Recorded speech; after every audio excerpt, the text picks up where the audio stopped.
And I spoke to Paul. I mean, Paul needs no introduction. He coached in Australia. His first gold medal was in 1992 in the women's pair. Is that correct? 96, sorry. And then he came to the UK, and actually, we know the success the women's team had, particularly in London. But actually, some of the standardised testing you guys do, half-hour ergo, 250-metre ergo, 12 and 18 km ergo, actually that's stuff that Paul implemented into British rowing. So that's something that's actually pervades across the whole system. So one of the conversations I had with Paul was to try, now with his experience in the 3 different venues, just to see similarities, differences. You know, every environment's different challenges. So then some question and answer at the end, and then we'll have a bit of a 5-minute wrap up at the end of the day. Okay, thanks Adrian, and it is the last talk of the or presenter of the day, so I'll try and keep it as upbeat as I can. It's great to come back. I always enjoy having coaches conferences and speaking with coaches and support staff, and of course I've got some people here that I used to coach with, Chris and Charlotte and Annie, so it's great that I've rekindled some of those acquaintances as well. You've heard from Adrian what the drum was, and I've worked for three organisations there. All of them have had a restructure in one way or the other, and they all affect coaching in different ways. What I thought I'd do today is give you a bit of an overview, work on some principles. And because we're with China, and I've got some colleagues here today, give you a little bit of insight into the Chinese program as well. So it's really 3 countries, different people, same problems. The common thing is everybody wants to make a boat go fast in my little world, and that's what draws us. That's what draws us all together. As Adrian said, I've turned into being a citizen of the world. There wasn't any grand plan to that, and as I said before, I've been really fortunate to have worked with some amazing athletes, amazing coaches, and amazing support staff, and it's a special treat for me to present here. Actually, in 2012, our squad, Chris was part of it. We got 3 gold medals and 2 silvers, and the other boats were in the final, and it was certainly been the highlight of my coaching career to date, success-wise. And you know, when I think back about the athletes and the coaches, and we've been talking about a lot of the stuff today. You know, Granger and Watkins undefeated for 3 seasons, coming into a home Olympics. Granger 4 with the silvers coming in. Well, what was their mantra? There's going to be pressure. We're going to have to deal with it. There was no getting away with that. So what strategies were in place? We had Chris Shanbrook here worked with before. You know, how do you do that? How do you get your mindset? I've never been involved. We used to get in a boat over here just by the Andrews Boathouse. They were mobbed by people. We had a special branch. We had a special branch officer assigned to us. So we had special branch getting us through to the crowds to get to the venue to come to race. Never thought I'd see that in a million years in a rowing event. Glover and Stanning, their mantra: boat doesn't know it's the Olympics. We're just going to row that hull as fast as it comes. Really simple, really effective, diverts the pressure away. Kat Copeland and Sophie Hoskins, we're going to go in. We're going to treat it like a selection regatta. We had the selection regatta there. It's no bigger than that. We're not going to make it bigger than what it actually was. All 3 of those crews broke the world's best time 2 weeks before the Olympics. And one of my after dinner speeches is David Tanner and Jürgen and I used to sit round, and we'd come through with all the selection, and we'd predict when we were bowled, we'd say it was going to be a first place. So I've gone through the double first, gone through the pair first, and then I got to the lightweight women. I said, first to third. And Jürgen's, Paul, it's not what you wish will happen. You want to see what they do in the training. But we'd seen it all in the training, and we'd seen it all in the training before. And as fantastic as that was, I'm bloody hacked off about 2012 as well, because we got robbed in a lightweight men's 4 that didn't get changed over. We nearly won that, And then if the race had have gone on in the first with the lightweight men's double, we could have done something there. So as fabulous as it was, there's a bit of a sense there we could have gone on. But I just thought I'd talk a little bit about my experiences, and some of them have changed. In Rowing Australia back in those days, it went broke while we were part of it, and we went from winning two medals in 1995. It went broke. We had to reorganise. Everything got structured. Everything got prioritised. We ended up winning the Olympic regatta the next year with 6 medals and 2 golds. And that's the sort of turnaround that programs can have. And it doesn't matter whether they're Olympic programs, school programs, university programs, if you can get some of the basics and some of the principles right. Okay, we've seen more than most the evolution of the Amateur Rowing Association, as it started with me, to British rowing, and to what where it's come to now. And you know, it's an interesting time that we all work in as things get professionalised, and whether these are entities or whether they're associations and whether they're companies, and how they support the membership. And moving into my new role with the Chinese team, the Chinese have just had a reorganisation, a really interesting reorganisation as well, with the Chinese Rowing Association. So they've buddied the two associations of canoeing and rowing together. So there's one president, and there's an association that sits over both. So Chinese canoeing and Chinese rowing are part of the same organisation, and it's a model for other sports. It's very international with its staff, and if you combine kayaking and rowing results this year, it would have been the #1 nation with those two sports combined. So very ambitious, and trying to do some pilot work. Rowing is growing in China. There's the amount of universities is just booming there. There's university rowing, and trying to broaden the sport, and also do other programs like down with City of Oxford to be able to use rowing as a vehicle for young Chinese people to learn another language, to experience another culture, and to learn some rowing trade. One of the differences in China, you learn to train and then you learn to race. The rest of us, I'm sure, here learnt to race first, and then we're going to have to try and learn how to train. And that's a great exchange, a bit similar to UK students or Australian students going off to the US and the universities there. And it's a wonderful opportunity for these young kids. We're also looking at 2 other nations at the moment to set up similar programs to try and use rowing as a way to develop these young people. So some really interesting concepts. As a coach, I started off with running a talent ID project years ago.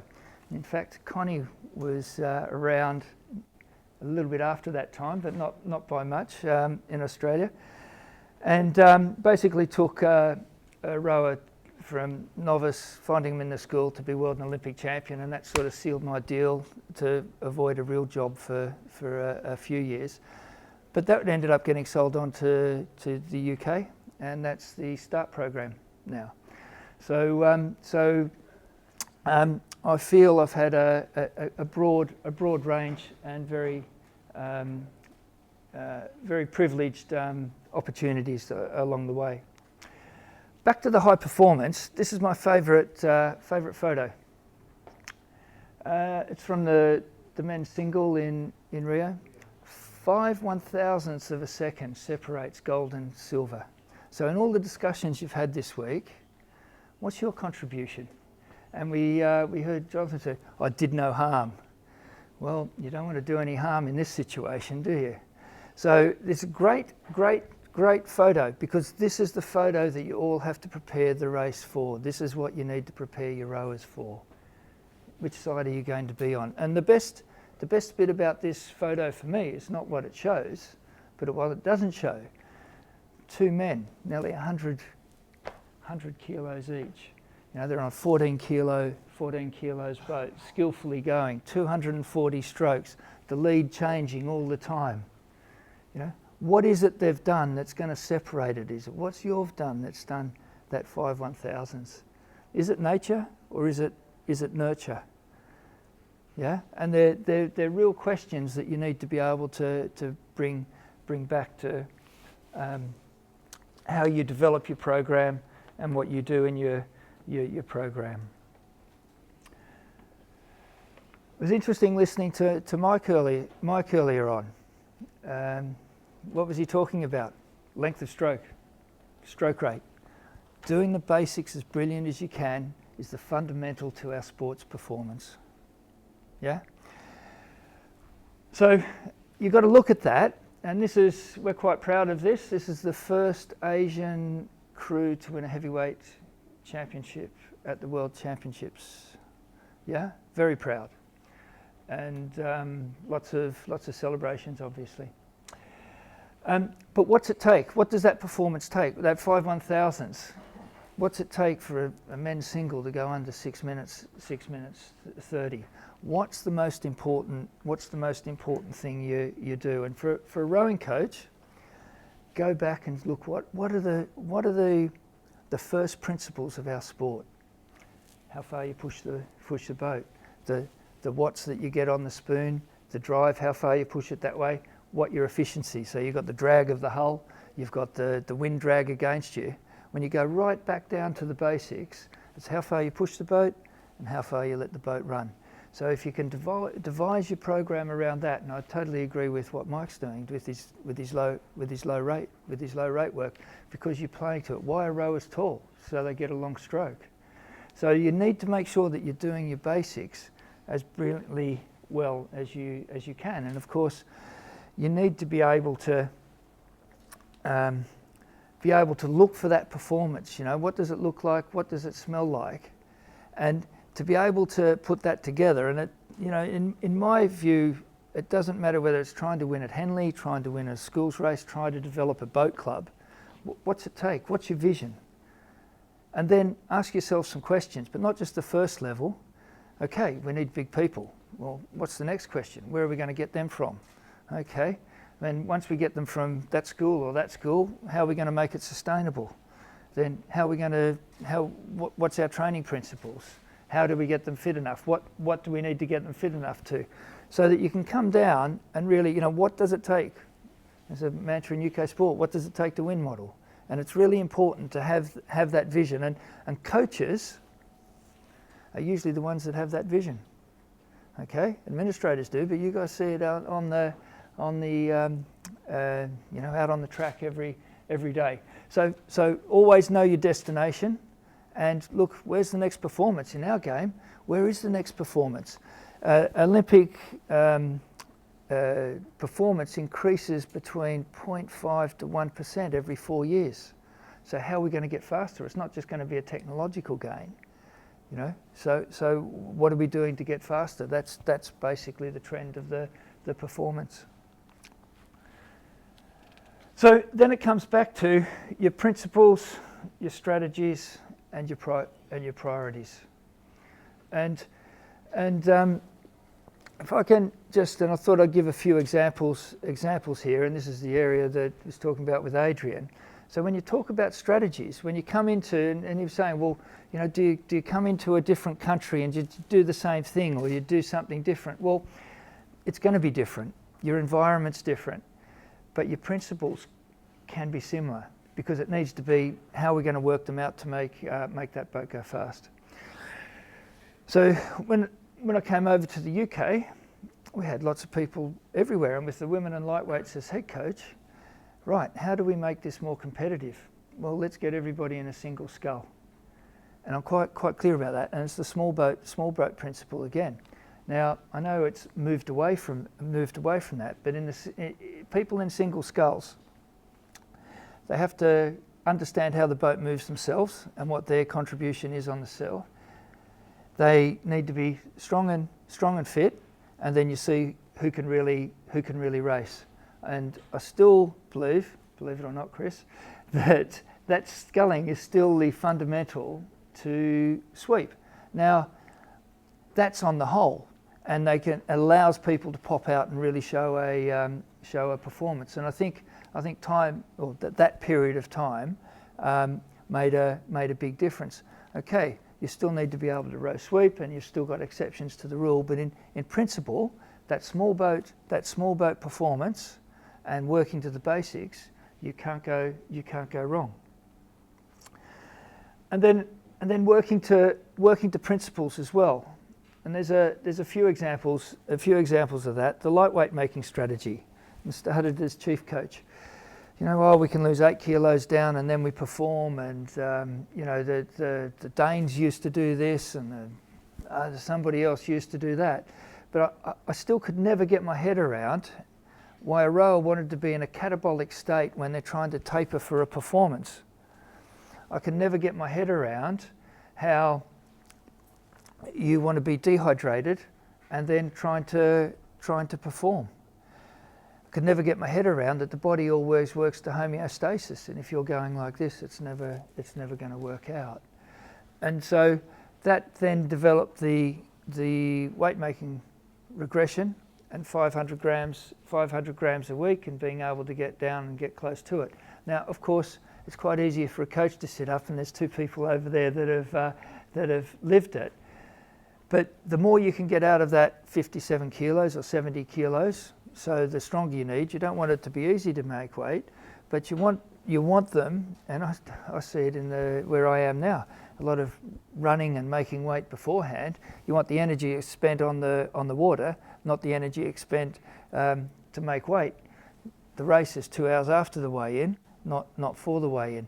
And we went through this whole process about summer race weights, because some people wanted to be 71 kilos, some people wanted to be 69, some people wanted to be this. But in the end, we had the summer race weights, but then that petered out. And I guess what I'm saying is, if you work to your principles and you work to your system, there's actually been behavioural change in that as well that's come through the system, because now it's an accepted practice on how to get down on the whole. And and that's the same with the technical model that British Rowing used, which was done a lot of work with Imperial College, and I do have a vested interest there. I'll put that straight up, that my wife was involved in some of this, a lot of this. But about the critical maximum, you catch the maximal handle force is your critical drive phase. Well, it is, and you need to be able to be having your hips over and use your big muscle groups. Well, that's where the boat's moving the slowest, and that's where you need to turn it around the most, and that's where you can not have the minimum speed go down, because your acceleration comes up quicker. So you're tying in what the science says with intuitively what's right, but also your first principles, and then that's becoming into a technical model. And you've seen the posters that come out. And I guess the third one, which is some of the ergo work that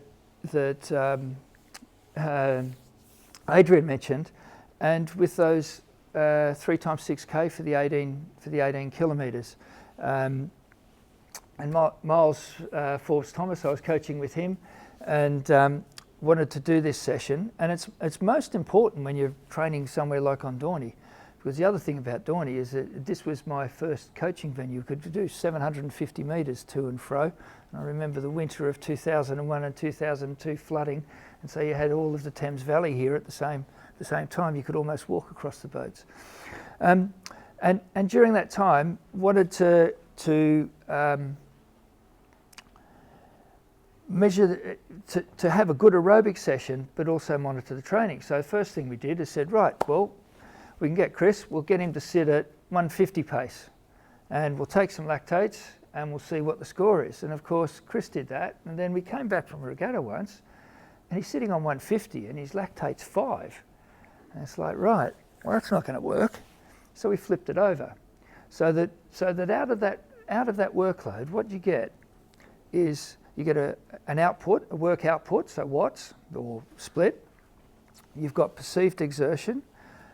You've got their lactate, so a physiological marker there, And it's not heart rate because you can get the cardiac drift and all the rest of it.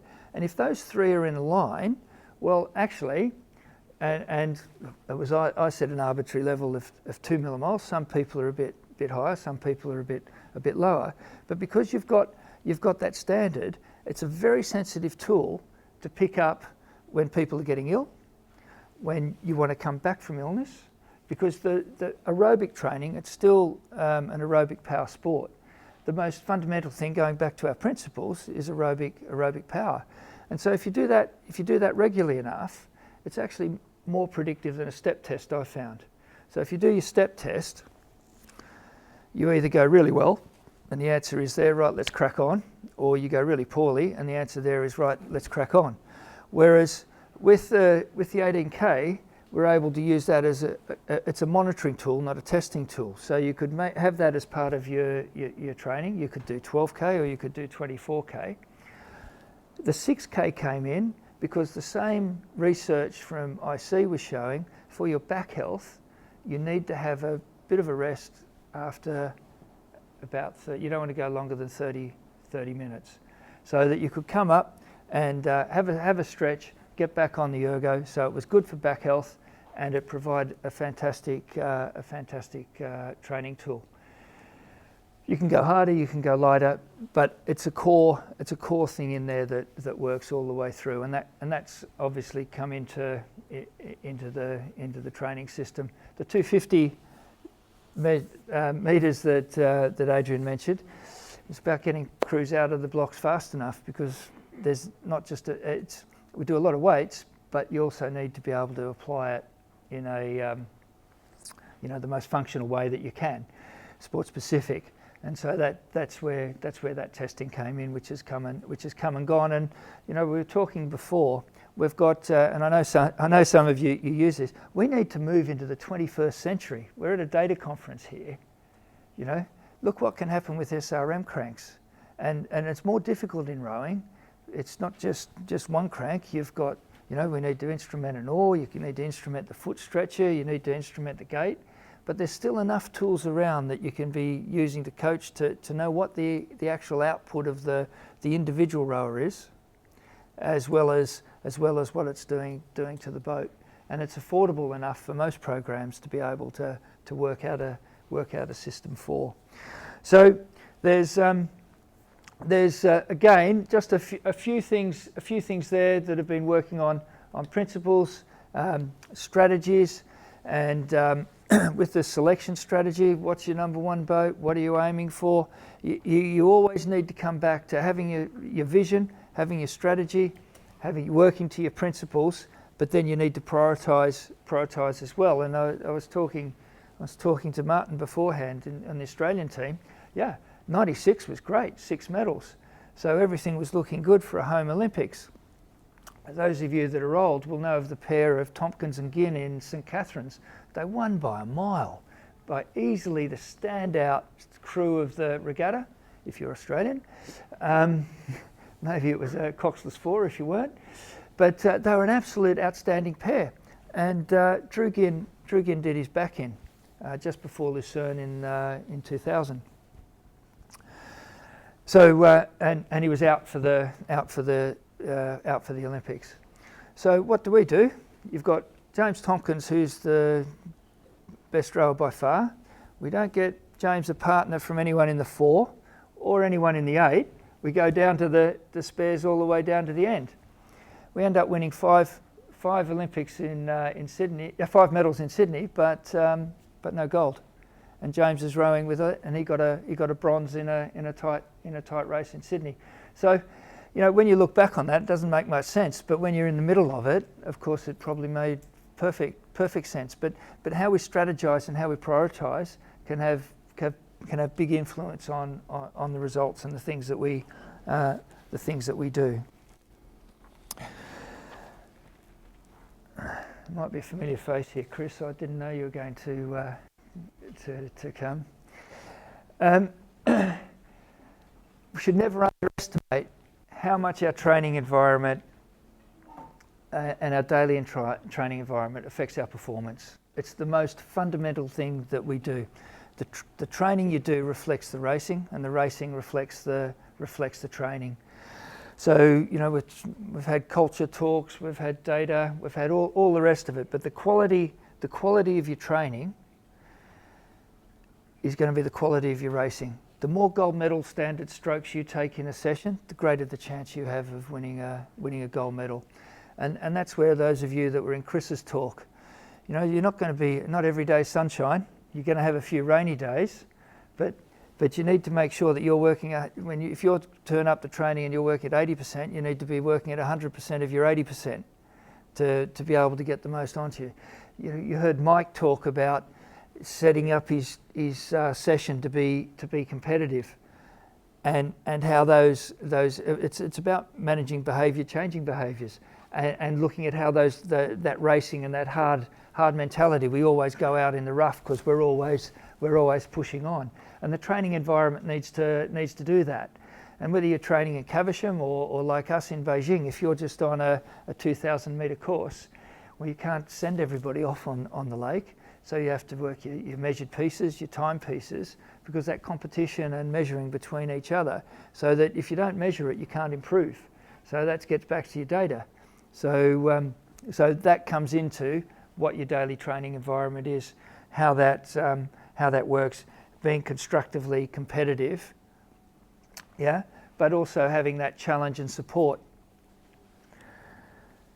And having a feedback system for the rowers as well. Now, you know, we've mentioned if you've got a big school program, ideally you could have and some of our data scientists can put together an individual athlete strategy or an individual athlete plan that you can keep an eye on how they're progressing, because in your environment there it needs to be competitive, but we also need to make sure that you can review and have a feedback system so that the rowers know what they need to work at. Yeah? And then of course there does come your testing and monitoring, and you need to pick your tests wisely, because your testing and monitoring drives your training. If you say we need to be strong, well then you have to spend time in the gym making them stronger. So whether that's a 3 rep max or 1 rep max, or your ergo, or maybe there's a component in your power profile that's a little bit weak, you know, if that's what you're going to test for, because that's where your weakness is or that's where your strength is, that's what you need to train. You need to train for. The more so you need to pick those tests wisely. Often it's done for you if you're working as part of a national program. There'll be a national program of testing out, but that's done for a reason. Why is there long distance trials in the winter and 2,000 metres racing in the summer? It's trying to force people to train over the longer distance, do that sort of training. So whatever you're testing, whatever you're monitoring, make sure it's the appropriate test for you. And I've mentioned that, you know, like for a step test, I find more value out of monitoring the training and setting some limits there on the 18K rather than a step test, which is a point on a day every 4 weeks or 6 weeks. The lab can be great to understand what you do, but it's how you work with it. What you can do, if you're lucky enough to have a lab, is do a step test with a VO2 max, and then do a 2K test with a VO2 max. And then you'll be able to see their component over 2K to see how much of it's anaerobic and how much of it's aerobic, because you'll be finding out what the aerobic level of the athlete is. So they're very, very valuable tools to be able to get the information. Ideally now, there's the technology you could do that on the water. You can take Connie's biomechanics system out, you can do a race, you can get portable VO2 analyzers. So there's no reason why we can't take that stuff onto the water. Okay, you need money and you need to be working at a certain level to do it, but we need to open our eyes up to the future as well. So if you don't measure it, you can't measure progress. So that's important. And secondly, if you can do more testing as part of training and training as part of testing, it's part of your program and you don't need to come out of it to do anything special. Yeah, and there's a difference between monitoring and testing as well. And as you can see, most countries, well, there's some Chinese there and there's some British there, and it's similar in Australia as well, to use those things. Then it gets back to delivery, because your daily training environment needs to prepare everybody for these races. And gets back, I don't need to repeat myself, but there needs to be, and selection's a good tool for this. They need to be racing for something, and that needs to come into the training. You need to have an opportunity where it's not just turning up and racing and then hoping for the best. You should have tried that on the way through. The best crews, it's the old story about making training hard so that racing's easy. The best crews know their speed in training and don't actually have to deliver that. And I've seen this at the international level. The best ones that keep winning and winning, they don't actually need to do their whole race to win at a World Cup event. And being able to create that during your training session. So I was thinking of two examples. Helen Glover. Heather was injured for a bit of a camp. Whoever we put Helen Glover with during that season, she finished on top of the prognostics. Even if it was the spare down the bottom, like with James Tompkins, she was able to get more out of that person than anybody else could get out of that person. And the same, Catherine Granger did something similar. I'm not expecting you to remember this. There was a World Cup in Munich. Anna couldn't race. Mel Wilson comes in. She wins the double scull with a different partner, and those athletes are able to give more to and build confidence in the people that they're with, and that just doesn't happen overnight. That comes with the culture that you create and the training environment that you have. So I wanted to just have a couple of take-home messages there. So about knowing what your vision is, what does it take, working to principles, strategies and priorities, the daily and training environment and the delivery. I'll just have a quick pause there before I move on to an insight into the Chinese system, if you like, and if there's any questions.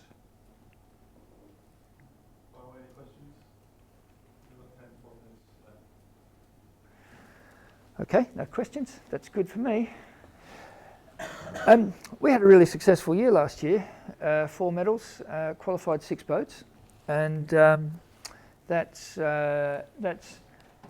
around equal best that they've had for the team, and obviously very ambitious for the time forward, just like every other nation is in the world. We had 2 Olympic class wins with the men's double and the women's quad, and the 2 lightweight doubles in the international boats. Got a gold and got a silver. So we're quite hopeful. We still know that there's a lot of work to do, and China is a developing nation and a developing system. It's also, I just thought I'd flick up a few photos on Beijing. Obviously Steve's down there and as performance director. We've also got lots of Chinese. This character here is Director Xu. He's the team leader. You can see Steve at the back there. We've got translators each to help us with the language. This is pre-Connie coming and working with the boats. We've got strength and conditioning staff.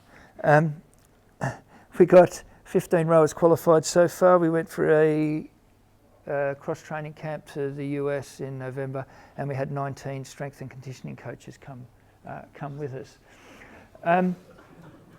Again, we've identified the rowers need to be stronger. So what do? Let's focus in on that. So it's walking the talk. I need to not go too much further, I've been fortunate enough to have two translators, Mia, or Bao Chan, and Fiona Xuxing. And without them, you're lost. And when we talk about the training, and there's a team of them, and they're very, very good. And there's a real question. Do you want a translator that actually knows rowing? Or do you want someone who's going to then end up saying what they think you say, but is really what they say? Or is it someone that you're going to teach and work through? Of course, you lose a lot of nuance in what you're saying, but these guys are an excellent. And for us foreigners, as we're known, they're an absolute linchpin. Down to the, I don't know if you know Tolos from Greece. So his translator Yolanda there translates Greek English into Australian English when we're together, and then when Steve's talking to him, she translates English, or Steve's English, into Greek English. And you know, we've got a big team there, and that's really important because we do. And when you're coaching with a translator, you see something you want to say or part of an exercise, and by the time you've explained it, the crew's moved on to the next thing. So you really need to. It comes back to looking at how you're coaching. And I was talking to Mark Wood, who's English skeleton coach, and he gets into drawing to get his message across, and he's found that really successful. And so your briefing and your debriefing becomes more important, showing them things on the ergo before you get out on the water. The other thing for us is that we also work with Chinese coaches, so working with the Chinese coach so they understand. And we feel, we joke around, we reckon they're the best coaches that we've got. They're going to be the next crop of Chinese coaches because they're getting the education, and they're really smart young people. So without them, we'd be lost. We are international. I thought you might be interested to know which countries that people actually come from that are working on the senior team in China. We've just appointed two new coaches, Hartmut Buschbacher. I don't know if you know Hartmut. He's coaching our women's 8 currently, and Beppe De Capo. He's coaching our men's program. So as head coach, I'm really excited about the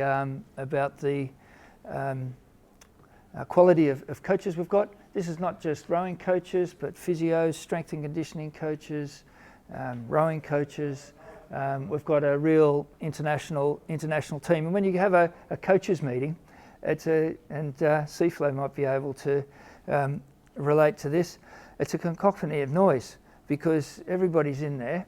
And I'll be saying something in English, and then that gets translated into Chinese, and then somebody else is talking back over in Chinese, and it's getting translated to the rest of us in English. And so there's just this noise that goes on the whole time. So the team operates in a very different way to lots of other teams, and that's a good thing too. I thought I'd just share with you, those of you that have been to Beijing. How many have been to the Beijing course? Yeah, a few. It's got a real legacy. They've got, I thought, Mark and Zach and the men's 4. They've got them posted all around, and they're very, very proud of the Olympic legacy from Beijing, especially in Shunyi. You know, the road's all decked out. You've still got the revolving Olympic rings at the top of it, and I thought I'd just give you a little walk through. This is a view from my room, actually. So obviously got the Finnish tower there. These are residents where a lot of the rowers stay. We've had 120 rowers training there, and you don't knock into each other too often. Down along the side here is a whole bunch of restaurants where you can get all sorts of nice food. They've got a kids' playground, a little kids' park through there. You've got around the corner here, you've got an indoor skating centre where the slalom canoe was.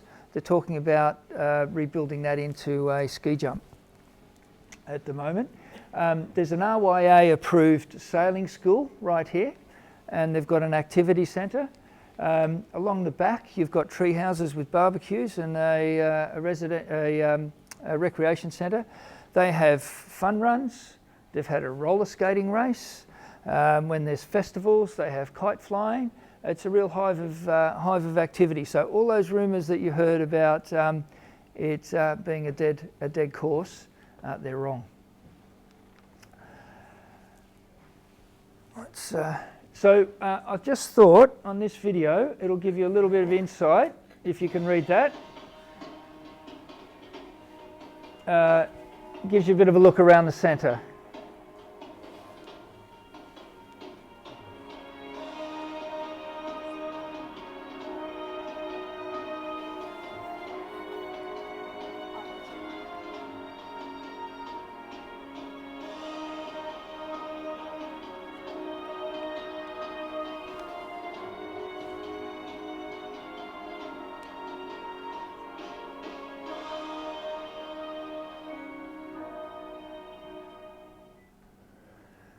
So that's inside the centre, but it may be different. I don't know. You might have something to report because they're building a new training facility there, land training centre and support staff, and that'll be for the kayaking and the rowing teams. But having said all that, this was last week, I think on Wednesday.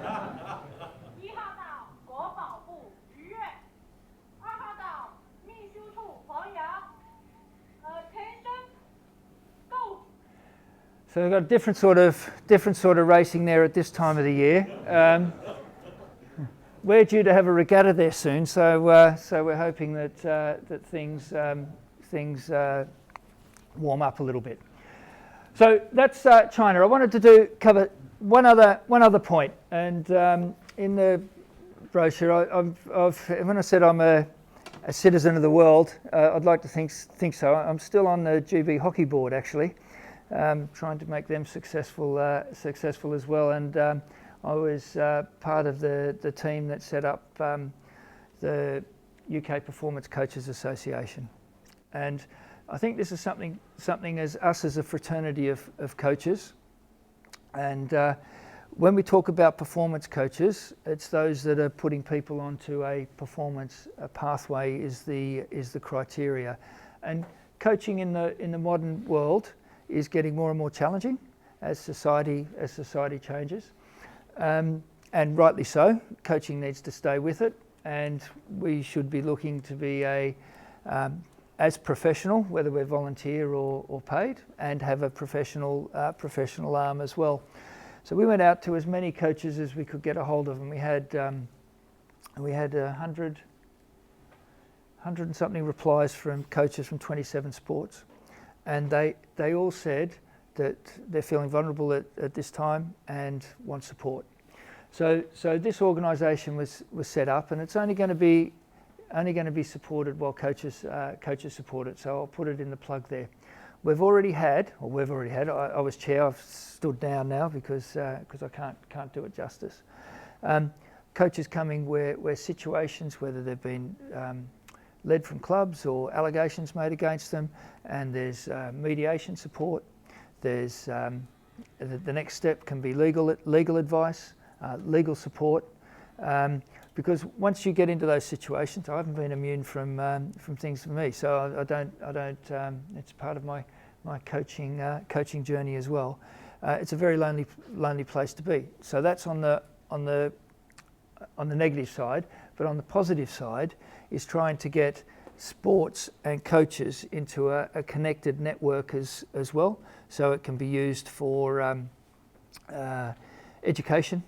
So they've got some online tools to use that, as well as gaining in for financial advice and what have you. So I'd be remiss if I didn't give a bit of a plug for the UK PCA. All you need to do is Google it, and you'll find it. It's managed by UK Coaching, supported by UK Sport. So all the big wigs there, and the leadership team is made up of coaches. So it's coaches for coaches. So all I can do is encourage you to be involved there, and that's me and over and out. If you've got any questions, give me a call. Everybody else is putting a plug in for their book, so I thought I would too. Thank you.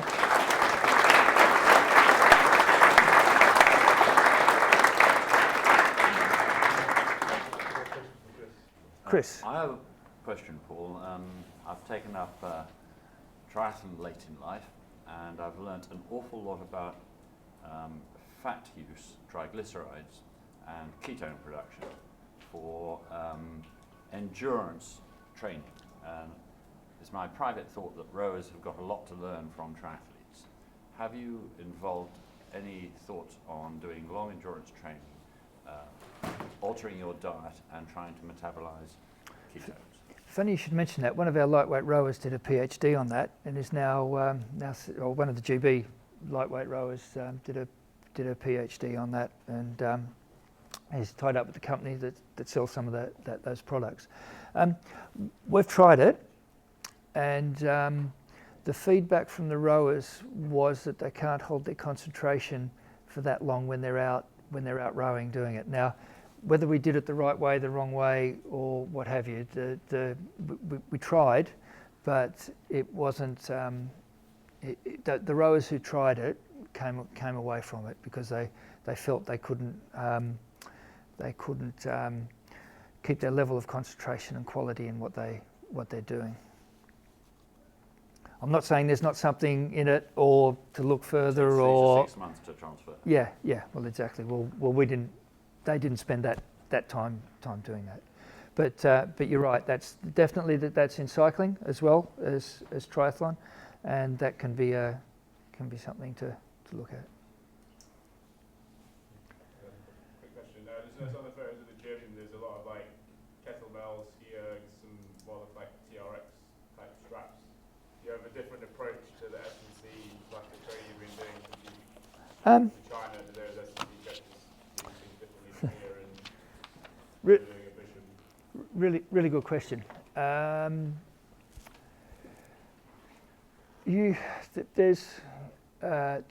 answer is no. It's very similar. We've also got Alex Wolf doing some work with us as well. So that's good. But even before Alex's involvement in there, when I started 12 months ago, if you walk into the gym, you could be walking in over at Bishop, and you'd be seeing similar principles being applied. They've done some interesting things. With some groups going to UFC training in the States, it's about there's a perception that that's an area where we can get some big gains, and so like I said, if you've identified an area, you need to spend time working on it, and clearly we do by the number of strength and conditioning coaches we have. Arm wrestle. They're really good, to be fair. Okay, thank you very much. Okay.